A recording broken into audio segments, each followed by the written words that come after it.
This podcast is a proud member of the UUOP network.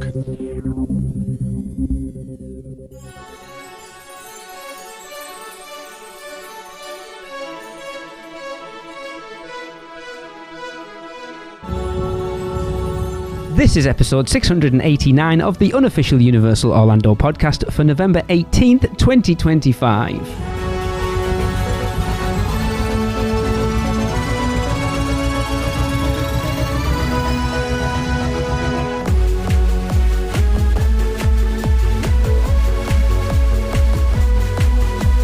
Hey everyone, welcome to the show. I am again on my own, not surrounded by my usual co-host, but I have commandeered the much more professional co-host from last week, Kendra and Derek. Thanks for joining me again, guys. Thanks for having us. I am excited. You were much more professional than my usual course. I have literally just spoke to Chris because he was hoping to get on this one. He sounded very angry. Definitely not coming on. So this is another of the Producers Club submitted Universal Orlando hot takes and unpopular opinions. So we have no idea where this is going to go, but I am going to ask you guys to pick me a number between 1 and, where are we at? 19. So ladies first again. Kendra, pick me a number between 1 and 19. Let's go 11. 11. Okay, this one comes from, these ones, just one, comes from Graham Boyd. He says, my unpopular opinion is that the closure of Rip Ride Rockit will be a great loss to studios and will adversely affect the appeal of that park with no big coasters left in the park. Ooh. Yeah, I think it's a temporary down point. That was a rough coaster. So I'm excited to see, but the skyline definitely is different. So I agree with that. Like we were saying, City Walk was quiet. It was different during Halloween Horror Nights, not having that going. So it does create a change. Just not sure it's negative. Yeah, I'll agree with that. I think the skyline took a very big hit, as well as some of the, I'll call it ambiance up in the front, especially during Horror Nights. I do agree. I think the only coaster that's left over there is the Mummy and the Troller coaster. Yeah, technically Gringotts is as well. Yeah, but as far as big coasters, that was the last one standing. But then Studios has never been the coaster park, has it, really? I think Rip Ride Rockit being in there in the first place was it, I'm trying to think who owned the park at the time, it was like 2009, wasn't it, when they were going through apparently the worst period in their history of like, we need to put something in this park that's going to draw people in, and then completely cocked it up because from what I've heard, nothing was actually put in the right place. It was definitely different. We get to drive in every time we visit, and so we drive through a neighborhood that has a lake overlooking a lot of the skyline of Universal. So it was very different. You can still see Doom and some Hulk from there, but not having Rip Ride, and that looks different. But I never go to Studios thinking I'm going to go on a whole bunch of coasters either. If I'm going for a big ride day like that, it's going to Islands. Yes. Yep.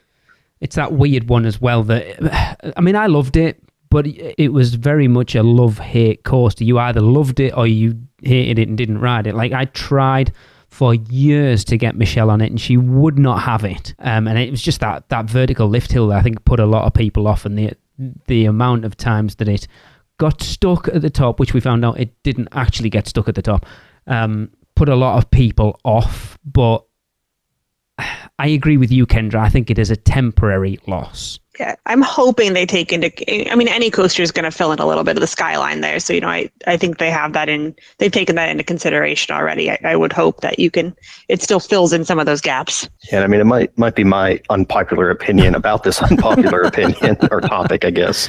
But I actually enjoyed the vertical lift. I thought it was relaxing. Me too. Going up. Oh, I did not. That gave me a heart attack. It's weird, isn't it, how people are, because for me, I'm just looking, it's the only ride in Universal Studios Florida that you get to see an elevated view of that park. So that's why I'm just looking about at the park from up at the top of that lift hill, whereas everyone else is struggling to not die going up it. Yeah, that's me.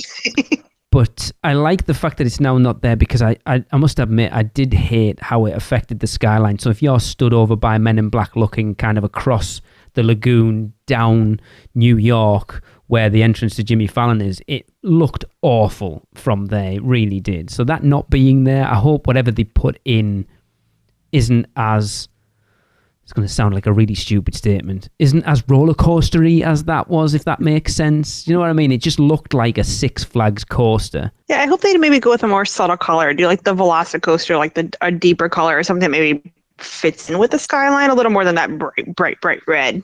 Yeah. Well, from what I remember seeing is the permit for it was only 2 stories, if I'm remembering that. So I mean, if it adds anything to the coast or the skyline, it's not going to be dwarfed by the or really level with the studios and the Music Plaza stage.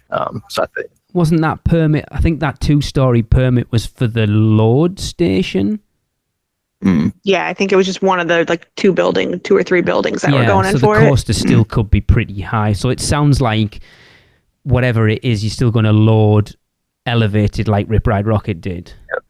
But it'd be nice to have something that kind of fits the aesthetic of Universal Studios Florida, because it really didn't.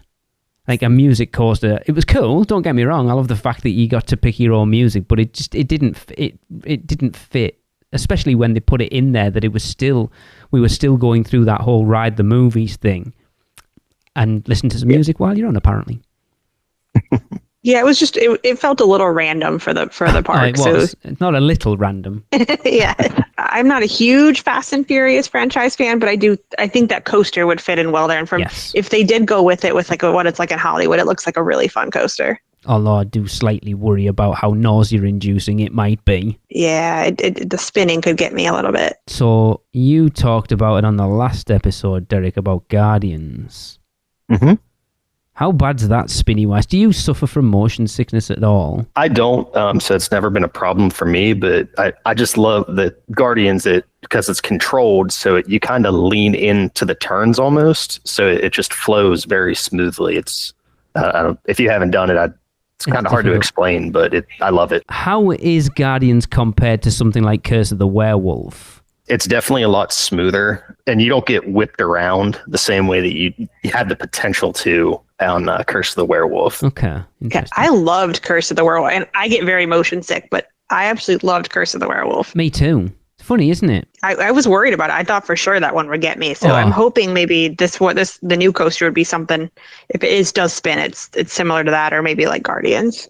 I love the fact that if it is obviously whatever an Orlando version of the Universal Hollywood attraction, that it is something new that isn't anywhere else in the world. I don't think there is a drift coaster. Nice. It'd be cool. But I know there's I've heard a lot of people complaining that the parks should all be different, and then you're just putting another ride that's somewhere else. But then it's like, you've got 3 Forbidden Journeys at this point around the world. You've got 3 Super Nintendo worlds at this point. It's like, it is what it is. Like, don't complain. It's like, are you going to go out to Universal Hollywood? Probably not. Are you going to go to Orlando? Probably. Well, there you go then. Yeah, I think as long as I wouldn't want the parks to be exactly mirrored, but I don't think a little bit of overlap is a bad thing. No, it's better than not putting anything in, and it's cheaper for Orlando, you would think, to put something like that in, to replace something that wasn't drawing people in, to put something else in, because the R&D for it's done. Yes, it's going to be different because the layout isn't going to be the same, because the one in Hollywood literally built on the side of a mountain, whereas this is going to be different. But what I am excited about, I don't know whether you guys have noticed that so if you walk from studios to islands, they've got it all walled off now. Where Rip Ride Rockit was, that huge area. That area was massive by the Blue Man Group. But then there's a bit on the left-hand side that butts up against the lagoon that they've also flattened. And I am really keeping my fingers crossed that coaster is going to come out into City Walk, across that path, and back round again. Yeah, I think that would make City Walk feel even more part of the parks themselves. I would love that. Yeah, and it doesn't look like it. My wife, since she just got back yesterday from there, and she said the same thing, how the walls go all the way down. So that was her impression as well, as it will come out over top.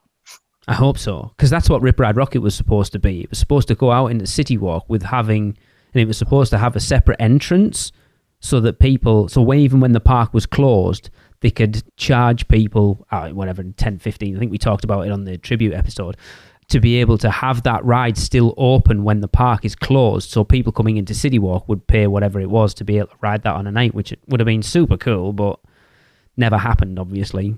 I think that's kind of where you got the idea with Stardust Races in Celestial Park. It feels very much like a similar kind of idea, that it's in the sort of main hub of the park rather than being in a world. Mm-hmm. Well, it gives you something to enjoy. Like, I don't know if they'd be able to keep it open later than maybe the parks close, but with the park on the nights where those parks close a little bit earlier, to have a coaster that you could still go on in the dark would be awesome. Pretty cool. And make an extra bit of money out of it, because people would 100%. You get tanked up at Fat Tuesdays and then go and ride Fast and Furious.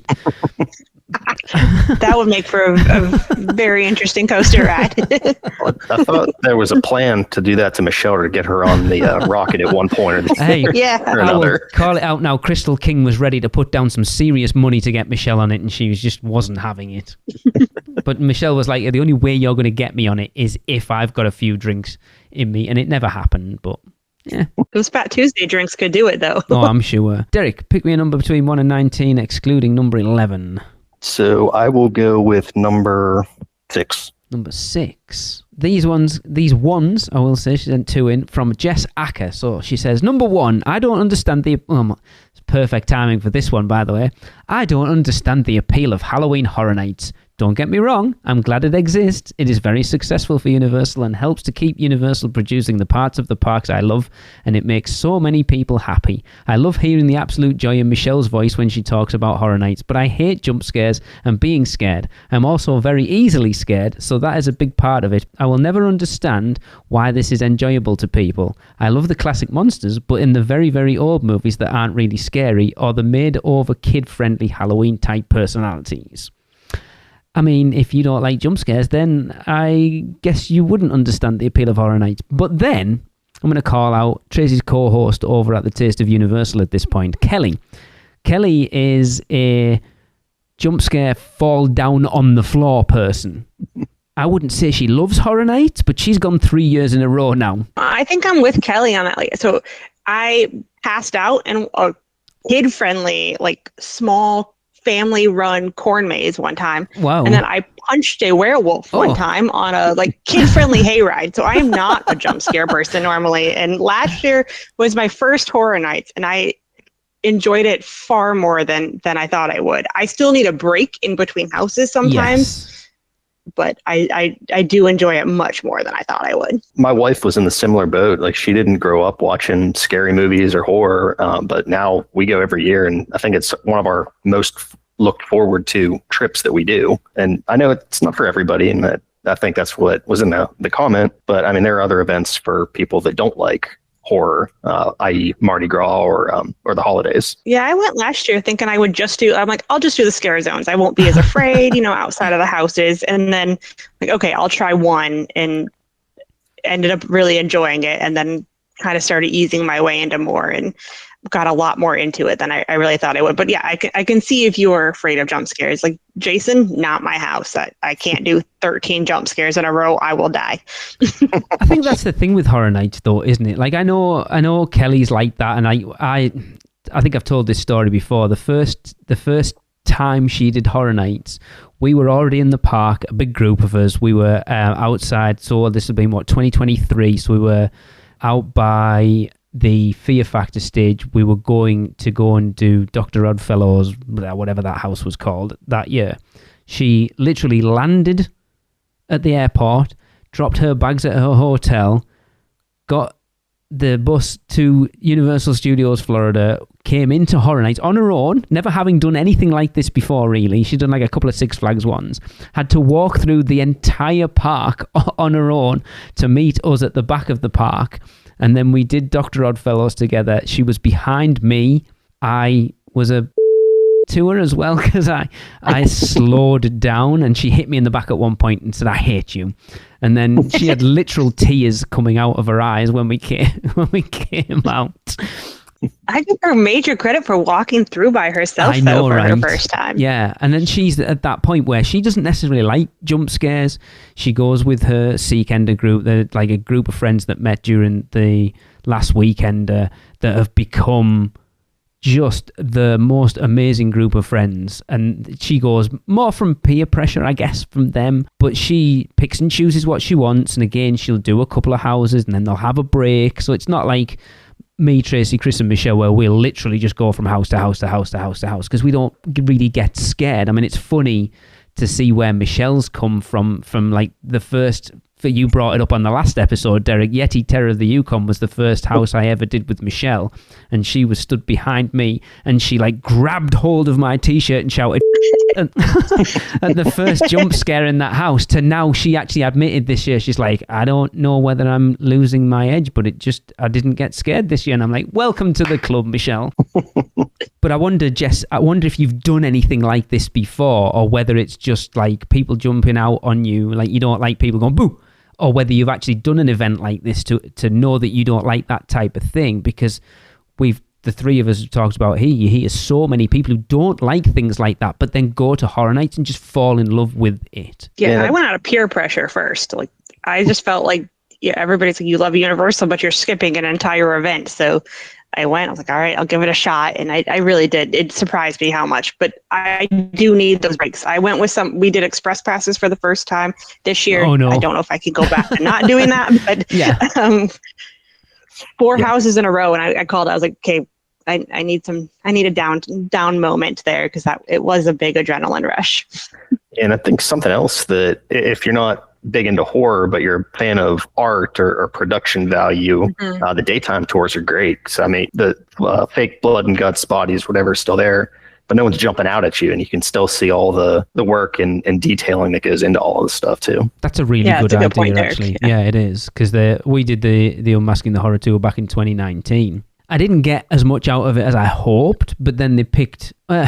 So we did Universal Monsters, Graveyard Games, and Killer Clowns. So Tracy was in her element getting to go through the Killer Clowns house. It's funny how the Monsters houses that was my least favourite house that year, and yet the subsequent ones were amazing. And I kind of wish I could go back through that. Now I appreciate the Universal Monsters a little bit more, but we went through the Graveyard Games, and that elevated that house. Going through it with the lights on to then going through it again during Horror Nights, that house jumped so far up my list. And I think that's a really good way of, like, if you're interested, like if it's something, I know I don't like jump scares, but I kind of want to dip my toe in it. That's the perfect way to do it. Yeah, I think that's a great idea. We haven't done it yet. I think maybe next year we'll give it a try. Yeah, and I know Graveyard Games was my first ever Horror Nights house. And that's one that I wish I could go back and do again. Yeah, it was awesome. Kind of having the appreciation for the event that I have now. Yeah. Yeah, it's weird, isn't it? Because you enjoy it, but then you don't fully understand. It's like, I wish I could remember any of those houses we went through back in 2004. I mean, we'd never done anything like that the first year we did Horror Nights. And to go to something on the level of that, and it's changed so much in the last 20 years. And I just don't remember the event at all. We made all the rookie mistakes that we're on this podcast going, don't ride rides during Horror Nights. Don't get your face painted. Don't wait until it's dark. We did all those stupid mistakes.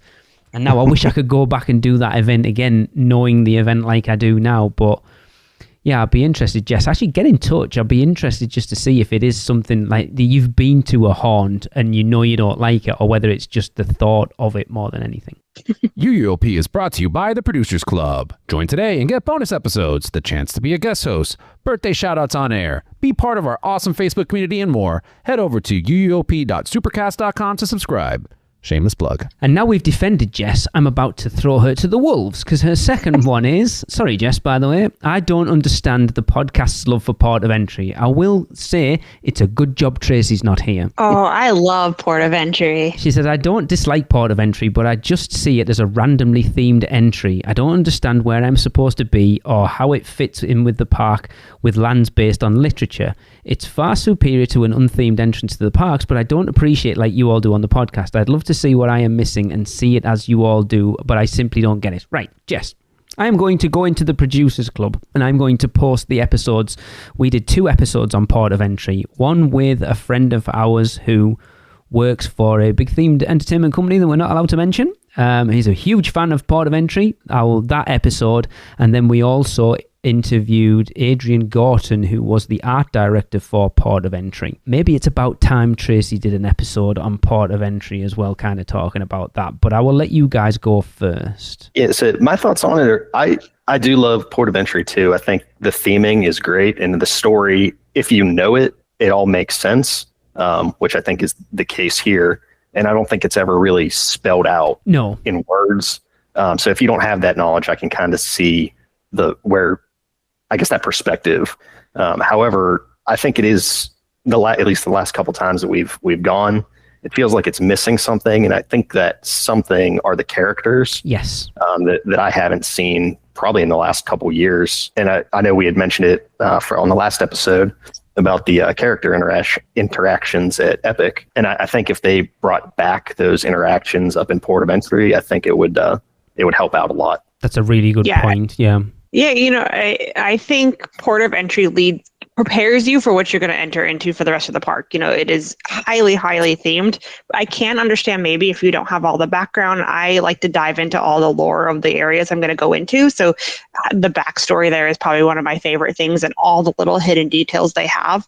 But I can see if you don't have the time to stop and take all that in, it may not seem as impressive maybe as it does to those of us who really like to listen to all the different sounds and read the signs that they have hidden everywhere. Yeah, it's like Celestial Park, isn't it? There's like a huge story behind Celestial Park and the Kronos and all the rest of it. And unless you're prepared to kind of do the research in there, which it is something I want to do a podcast episode on. I'm trying to research that at the moment. It's not, again, like you say, it's not specifically spelled out. There's a little bit at the opening of the park where the Kronos starts turning and stuff. But with Port of Entry, it's a similar thing. So just quickly, Jess, the idea is that travelers from around the globe came and set up their camp in Port of Entry. So if you look, I think if I remember rightly, the ticket window booth things, whatever, at the front, if you look, there's like red and orange sails. They're supposed to be used their ships to create the structures in the land, and they all kind of made that their home. So these people from all over the world, the whole and I love the fact, but it's not actually true, that you mentioned that all the lands are based on literature, and that's not that. It is true, but it's not. It wasn't meant to be. It's a happy accident. It wasn't a thing that Universal went, we want everything to be based on literature. It just happened to be that. So the whole idea is that each land was populated by the meteor strike was Marvel and all the rest of it. And then when Potter came in and kind of changed it a little bit. But then if you go into Confisco Grill, that's the like the place where all the random contraband got stored. So if you go in there, there's things from all over the land. And Tracy knows this stuff way better than I do. But I love Port of Entry, and it's one of those places that every time we go, Tracy always says, I just want to spend a couple of hours in here documenting the whole thing. But I completely agree with what you said. The character interactions are a huge miss, because they used to have the mayor of Port of Entry, and she was great. We actually know her, so we used to have many interactions. And then there was I don't know whether you guys bumped into the pirate yep. girls. They were amazing. They were hilarious. They were so good. We had a whole interaction with one of them. Funny enough, Horror Nights 23 with the whole Dr. Oddfellow thing, and she come over and she followed us into Seuss Landing, because we're like, Dr. Oddfellow creates weird creatures. Hang on, because Dr. Seuss does the same things. Like, hang on, are they the same person? And she was like, oh my God, have we like created this conspiracy theory? She's like, I'm going to tell everyone I see now that this conspiracy theory that Dr. Seuss and Dr. Oddfellow are the same person. And we saw her like 3 days later, and she looked at me and I went, Ruby, and she went, Lee, and I went, yes. I hope you're still telling everyone that conspiracy theory. And then at the end of that year, they just got rid of all of and I guess it was a cost-cutting measure for what was going on at Epic. But it is a shame. And I thought they used to have explorers as well. Yeah. It was like the third group. Yeah, and it's one of those things that I think a lot of the characters, they only seem to bring out when it was busy, as like a speed bump for people getting into the parks. But you think with how much people are loving it in Epic, to add that into the other parks would be massive. I would love to see much more of that. And that's like, I know you want Epic to stand out as your signature theme park, but then this has always been my worry, that people who haven't been to Universal before go to Epic and see this amazing theme park with all these interactions and theming and all the rest of it, and then go to the others and go, these are a bit crappy compared to that. Yeah, I think that's the valid point there, is you have to still bring islands and studios up to the same level of expectation that Epic is now setting. And people don't have time, most of your typical visitors don't have time to dive into the lore, so they might not pick up on all of those small details hidden out, and the characters helped point out some of that or bring a little bit more of it to your attention. Absolutely. It's like Horror Nights. We've debated it a lot about Horror Nights of trying to sell the story of a house in the queue line. And a lot of them don't do a very good job of it. Yeah, because that would have like we were saying earlier, Grave of Flesh, that would have made it make a lot more sense, I think, having a little bit of that backstory. If we had no idea walking through that house of like what the hell it is, even though I've been through it many times. Yeah. Well, and I know one thing with the Horror Nights house is the Universal podcast, their anthology series, usually does a pretty good job at that. Yes. But for whatever reason, the Grave of Flesh this year, like, really didn't relate to the house at all, other than there's a graveyard with monsters. Yeah, I felt like they just read their description essentially for that and didn't really add too much more to it. I think I listened to it. I don't remember it. But, it's another. It's the inferior Universal podcast. I don't really pay much attention. Of course. Of course.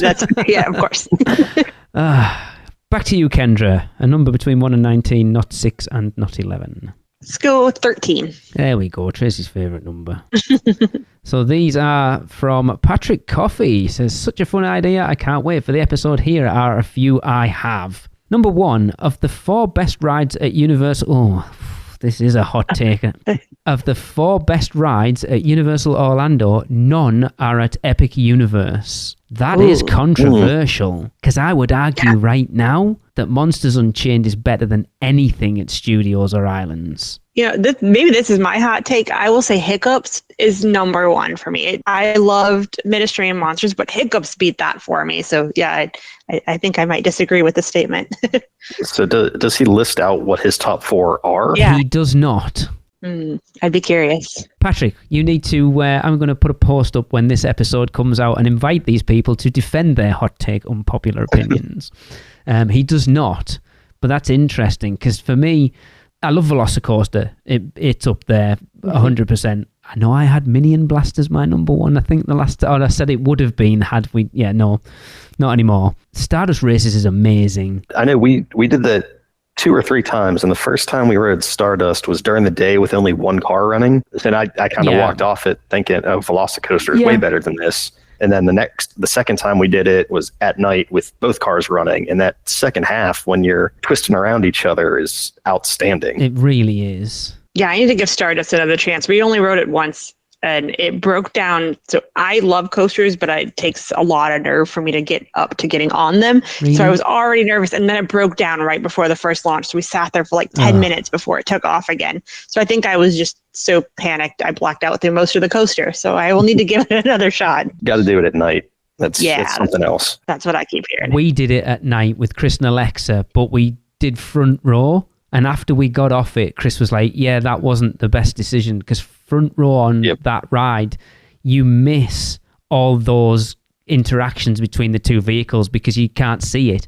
So you need to be sort of middle to back to actually really appreciate Stardust Races when it duels. But it is phenomenal. Mm-hmm. I would be curious what his 4 rides are. I want to know what he tops Epic. I guess he would say what? Spider-Man? Hagrid's? Velocicoaster. Probably. Mm-hmm. I'm trying to think what's normally up there when people do.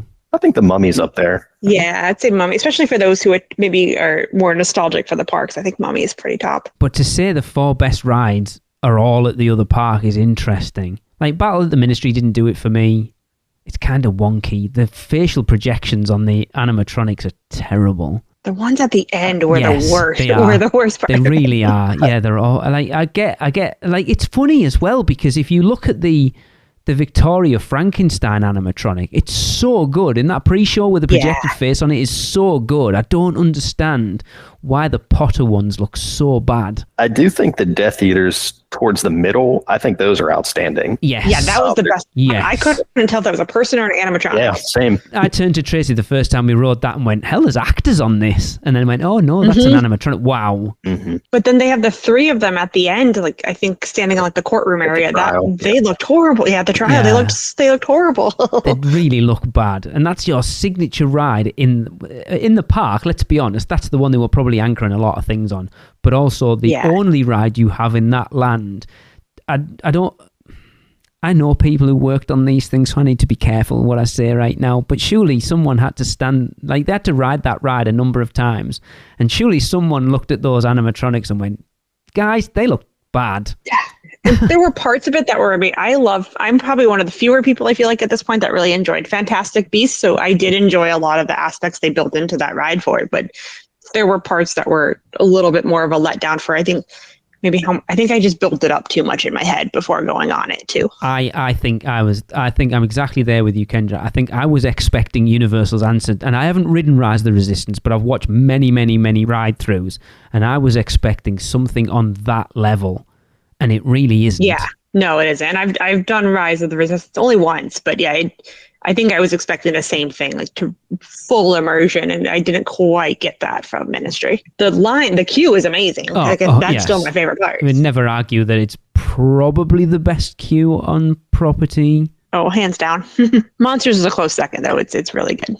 I adore that ride. And I think the thing that helps Monsters is the fact that it's never busy. No, you can just walk on anytime. It's crazy. And I need to give it another go. So like I said, our last time was opening day, and I only rode it once on opening day.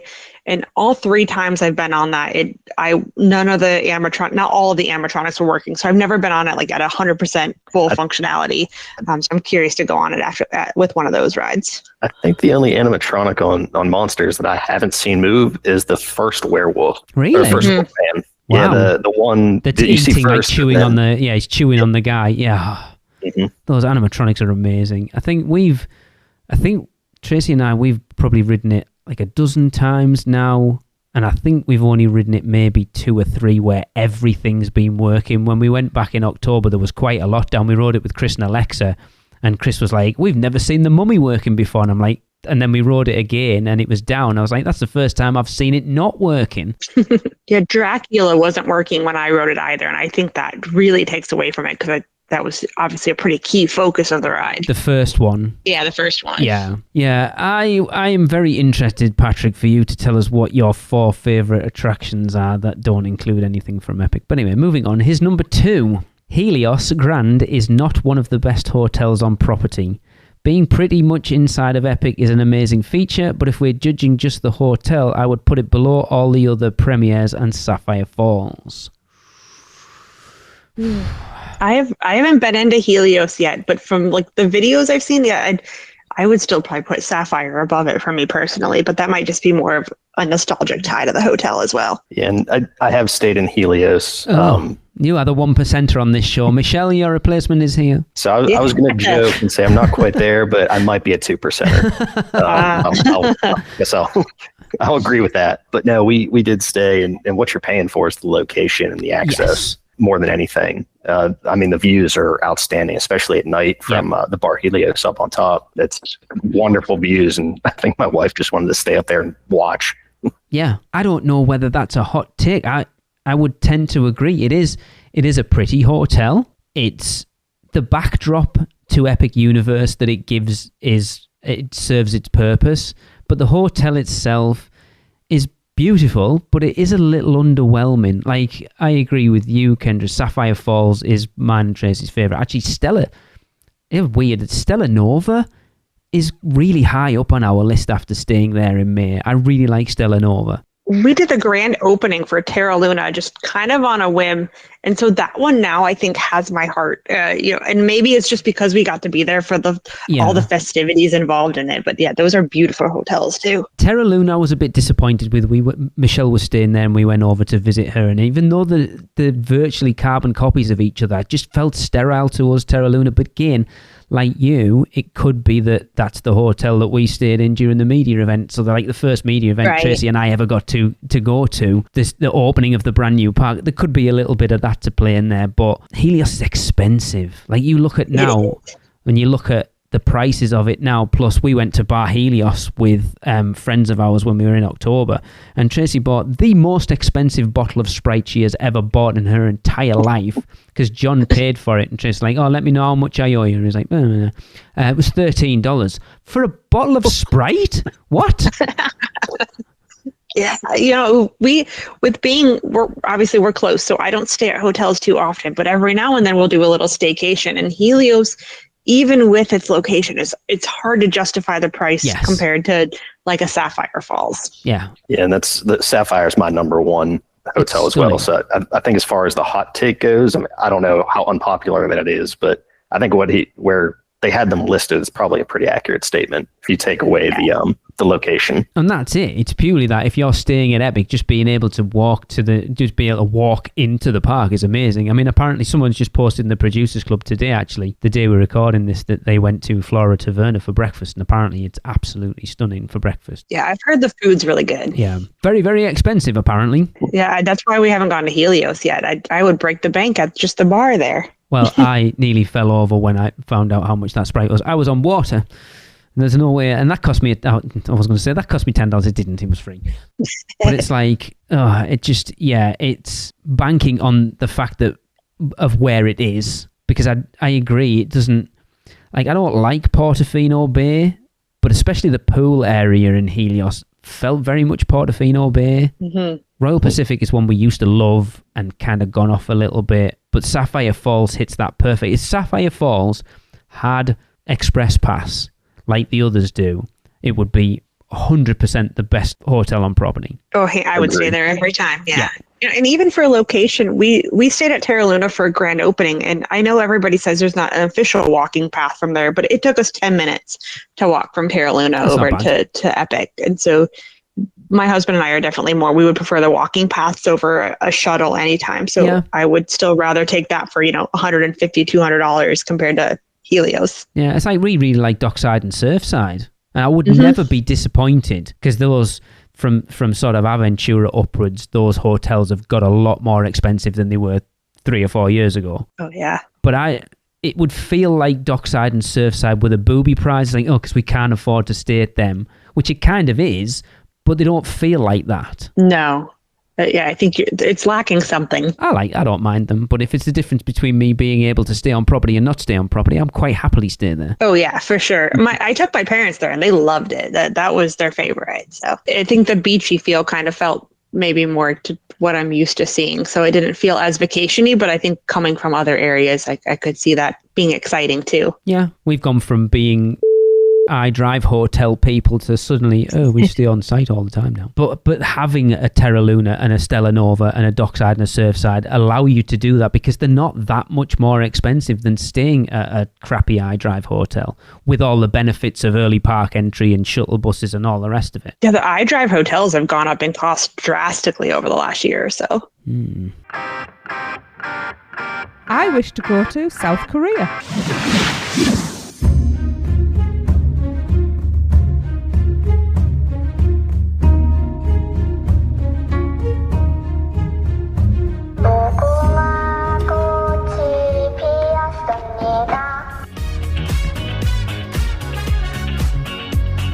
Where can our vacation wizards take you? Just tap the port key at portkeyvacations.com and let the magic begin. Right, number 3 says, Epic seems to be changing this and I'm excited to try more of their food offerings. However, I'm going to be honest, the food at the Universal parks overall isn't that great. Yeah, I mean, I think I could agree a little bit, especially if you visit frequently. There are spots that I think are great, and then there are in the OG parks. Like, I think there are spots that are definitely more your basic theme park options. But if you know where to look, there's some pretty good options there. And I also think I love the food at Islands and Studios as well. You just got to know where you're going and not the Kong stand there. I know you guys are fans of the Kong. I love the Dongs, Kong Dong. but yeah, you gotta know what you're going for and where to look. But I think it's there. I actually think Islands is probably the worst of the two at this point. Yeah, I would agree. I could name you sort of half a dozen places at Studios that are worth going to. Leaky Cauldron, Today Cafe, as everyone knows, is mine and Tracy's favourite place on property at this point. Even Louis, like, I know it's just pizza, but I don't know, it's just really good pizza for us. Minions Cafe is great, honestly. Fast Food Boulevard used to be one of our favourite places, but that place is a show right now. Mm-hmm. It's awful. It's too busy. It's too busy to go into right now. It's not that they keep changing up the ordering system of how you do things, Yeah. and the staff don't even know what. The last time we were there, our food was cold by the time we actually got it to a table because no one knew what the hell was going on. But Islands is like, we've done Confisco Grill once since it, not Confisco, sorry, Circus McGurkus since it reopened, and I think I made a bad choice. I've gone off 3 broomsticks at this point. Mythos is good, but it doesn't. It shouldn't have the reputation it does, I don't think. Thunder Falls Terrace is great. Other than that, I mean, I think Confisco's is up there for me personally. I haven't had a bad anything from there. See, I'm the opposite. We've been to Confisco 3 times and I have not had a good one yet. But I keep hearing so many good things about it that we keep going back and trying it because I want to have the love for it that I feel like other people do. yeah, I'm exactly there with you, Kendra. We went once on, I'll call her out, Kelly from Taste of Universal, her recommendation, and the menu is very limited, and it was kind of I do like Backwater Bar. Oh, yes, Tracy and I discovered that in May, and we've spent many times in there, and apparently I can drink alcohol from there. It was very interesting. But yes, the Backwater Bar, like everyone's, again, raved about that, and it is. We spent an hour there, Tracy and I, just up against on the bar seating, looking out over Islands of Adventure, having a drink, and it's that thing like we talked about with Epic last week.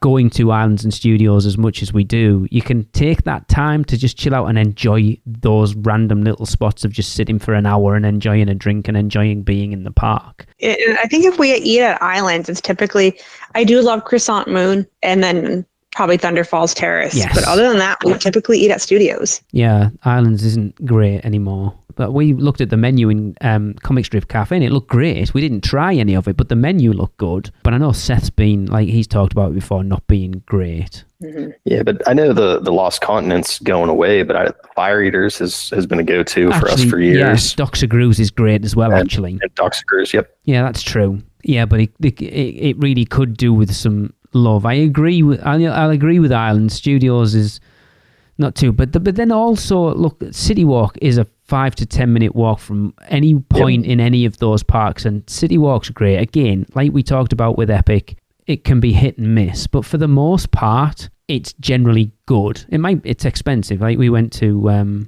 Big Fire for the 3rd time. We've had mediocre experiences before, and we went with, funnily enough, again, Tracy's Taste of Universal co-host. They're getting some plugs tonight. Shelby and a current husband. There we go, I'll drop that one. And we were a little bit like, the last time we went, it wasn't great. And we were like, Shelby wanted to go. So it's like, okay, we'll go there. And actually had a really good meal there. City Walk's great because there's so many different options as well. Yeah, I'd rather wait and just go eat at City Walk on my way out than I would eat in the park for the most part. NBC is probably one of our go-to stops. Yeah. And I know I love just about everything on City Walk too, but yeah, Cowfish is my number one, really by far. Vivo, I think, is probably mine and Tracy's favourite at this point. It's like if I asked Tracy at any point, where do you want to eat at City Walk, she'd go Vivo every time. We have not been to Vivo yet. We're not big pasta or people, so I think we've shied away a little bit, but I've only heard good things, so we'll give it a shot at some point. It is really, really good. I don't think there's a bad option on City Walk. You can go, I tell you, I'm going to give a shout out to Bob Marley. We went to Bob Marley with friends of ours, Hope and Danny, for the first time ever, and it was the food was stunning. Like, so good and relatively cheap. It's like, Tracy looked at me and went, how have we slept on this place for so long? They serve huge portions and it's very flavorful food. It's just very loud. We went on like a Monday night and there was a band on and we were like wanting to catch it, like we're having a meal with our friends and we want to talk and catch up because we haven't seen them in ages, and it's like, Jesus Christ, turn the volume down, will you? Yeah, I go with a friend who is hard of hearing, and I think the whole restaurant could hear my conversation for how loud I had to try to beat the band. Yeah, we've never eaten up there, but I've gotten drinks from the little to-go window they have. It's really good. Like we went to Pat O'Brien's in May or December last year, and that was somewhere we went before and had really good food, and then went back again, and Tracy and I both went, I don't think I want to go back to Pat O'Brien's again. It was kind of Yeah, I've only been once, and it was okay, but I would go to Bob Marley's. Yeah, but it's definitely on top of our, in our top 3, I would say, at this point. So Patrick's number 4 is Jurassic River Adventure is the only rideable water ride in the parks. He clarifies that by saying Popeyes and Dudley's are fun, but they are day ruiners. You just get too wet. And I will 100% agree with that. Yeah, I hate getting wet, so I'd agree. So I agree with all of that, but I don't think that Ripsaw Falls gets you terribly drenched. I mean, I think it's pretty equivalent to River Adventure. I think it can. I don't think I've ever come off it not wet. I think it's like River Adventure because I have been drenched off River Adventure and then I've come off with like a sprinkle on my shoulder and that's it. I used to be that idiot that would ride Popeye.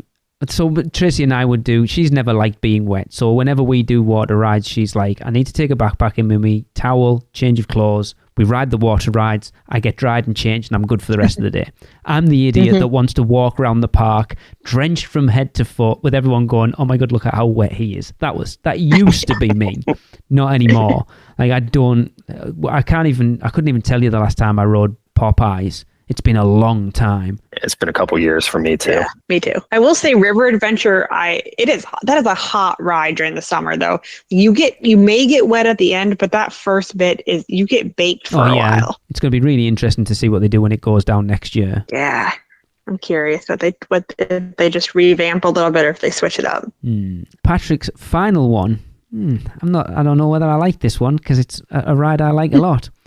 Let's see what you guys think. Minion Blast might be as big of a flop as Fast and Furious. Oh no. No. I like how it helped create the more cohesive Minions land, but it's a video game. It is a video game. Yeah. My husband and I love that ride. Me too. Have an ongoing competition there. I like Men in Black more, but Yes. I don't dislike Minion Blast. I think it's entertaining. It's good for little kids, whether they have the fake blaster or the real one. They love it. We hit that every time we're at studios, usually multiple times. So that's where I don't agree with Patrick at all because I adore it. Matrizi and I ride it multiple times. But I also think one of the reasons that we ride it multiple times is because it never has a long wait. Yeah, it's almost always 5 minutes. 5 or 10 minutes at most. And I'd be interested to find out what it is about it. I was listening to, I'll give them a plug, Portkey Passport, our Disney podcast on the network, and they did an episode talking about like rides that are walk-ons at Disney. And as part of that episode, they were asking, why do you think it's a walk-on? And it's interesting to look at certain attractions at Universal and go, why does that have a low wait time? Because I wonder what percentage of people visiting the park on any given day are return visitors compared to first-time visitors. Because as a first-time visitor, I don't know, but I would want to ride everything. So it's weird that there are things in the park that have really low wait times. And what is it about said ride or attraction that puts people off getting in line for it? Like Stormforce Acceleratron, you can understand because people can see. You can see what it is and you go, yeah, no, I don't fancy puking today. But with something like Minion Blast, you have no idea what it is from the outside. I wonder if people the facade doesn't really highlight the idea that the ride is there. So I wonder if people just kind of walk by it. Maybe. Like you can see the posters, but I don't think it maybe draws you in as much. I love it, but I think I could see if you only had a chance to ride it one time, maybe not being your favorite because it can be fairly chaotic. But the different competitions they have or different challenges they have associated with it, I think are part of what draws me in. Yes. And that's the thing, to walk, to stand on that stand, we don't call it a ride. Like being on the app and connecting your gun to your phone and stuff is a huge part of it. Mm-hmm. And that is super chaotic in that very short time frame that you have from them handing you the blaster to stepping on the moving walkway. It is. But then I don't think a lot of people realize that like you don't have. I've seen people step aside, like the team members there are helping you. Just like if you can't get your gun to sync, then just step out of the way. They'll help you with it and get it and then step you back on. I get it because people don't want to step out of the line because they feel like, whatever, people are looking at them funny or whatever it might be. So you like stood there. Tracy never manages to get hers synced up properly. She's like, and I end up having to do it for her. But I can understand why it is stressful of people trying to figure out how to get this thing to work. But then the ride itself has issues. The walk, the stand, we'll call it the stand. It has issues. Like, I'll be honest, I don't really know what I'm doing on it most of the time, but I still enjoy it. Yeah, I dove into a whole bunch of videos for instructions on like how, because I'm competitive and I want to beat my husband on it. So I'm trying to find all the little ways of doing it. But yeah, one-time ride, it's pretty confusing and just a lot of color. But then you could argue Super Mario Kart at Nintendo World's the same. First time, the amount of people I've heard who said, I rode it first time, I had no idea what I was doing. And then you sort of learn things as you go on multiple times. But I'm not the best person to be the barometer for this, because I actually don't mind Fast and Furious. I don't love it by any stretch of the imagination, but I don't think it's absolutely terrible like a lot of other people do. So his hot take, unpopular opinion, is that Minion Blast is as big a flop as Fast and Furious. So you guys, what do you think to that actual statement then? I think it's way better than Fast and Furious. I think it's way better than Fast and Furious as well, but I think that's a pretty low bar to set. I don't mind it. It's not. I don't think it's that bad. I know it's not good. It isn't one I would hate. You know, I would ride that over Simpsons or Storm Force because both of those will make me sick, whereas Fast and Furious won't. I took a picture. When were we there? It was either December last year or May this year. It might have been one of the two. And I took a picture of Tracy and I stood outside Fast and Furious with Tracy's face of like, about to ride Fast and Furious Supercharged. And I posted it on our Instagram page. I think it's still probably the single biggest Instagram post we've ever made. It was hilarious. It shows the split. I don't mind it. It's not terrible. It's not as bad. I don't think it's as bad as everyone thinks it is. But I also do wonder that when Vin Diesel and whoever it was that came for the opening rode that ride and went, that's it. Like, that's what you give us. The film's called Fast and Furious, and that is neither of those things. True. No, not at all. Right. We haven't really got time for any more, so we're going to wrap it up there. Thank you guys for your hot takes and unpopular opinions. I am very disappointed that we still didn't get to Taylor Filarowski's. I cannot wait to get to those. She has some very interesting, and a lot of them as well. Thank you, Derek and Kendra. It's been awesome having you on again. I appreciate it. Yeah. You've been way more professional than I have on this episode. I was the one that screwed my lines up, and you guys were keeping me right. But that's going to wrap up another episode of the podcast. Don't forget, you've still got until December 5th to rate the freeze ray pops over a Minions Land and send in your recordings, as well as getting in any Fast and Furious Supercharged jokes that we're going to wrap up for the end of the year. I think there's only 2 news episodes left, so if you want to get them in, you can send all them to us at podcast@uuopodcast.com. But for the 3 of us, we will see you next week. That's the end of another Stella episode of UUOP. Use the Flu Network to give you access to us on Facebook, Instagram, X, YouTube, TikTok, and Pinterest. Just search UUO Podcast. And check out our blog at uuopodcast.com for everything else. Send your owls to us at podcast@uuopodcast.com. And if you want to join the Producers Club, jump down the warp pipe at uuop.supercast.com. It's alive on Apple Podcasts, Spotify, and everywhere else the podcasts are found. So please subscribe, rate, and review wherever you can. Dragons aren't the only way to get around. Email Michelle at portkeyvacations.com. She can take care of all aspects of your next Universal Orlando vacation. Listen to them, the children of the night, the children of the UUOP network. Rush of Fear Halloween Horror Nights podcast, the theme park duo for all your West Coast news and info.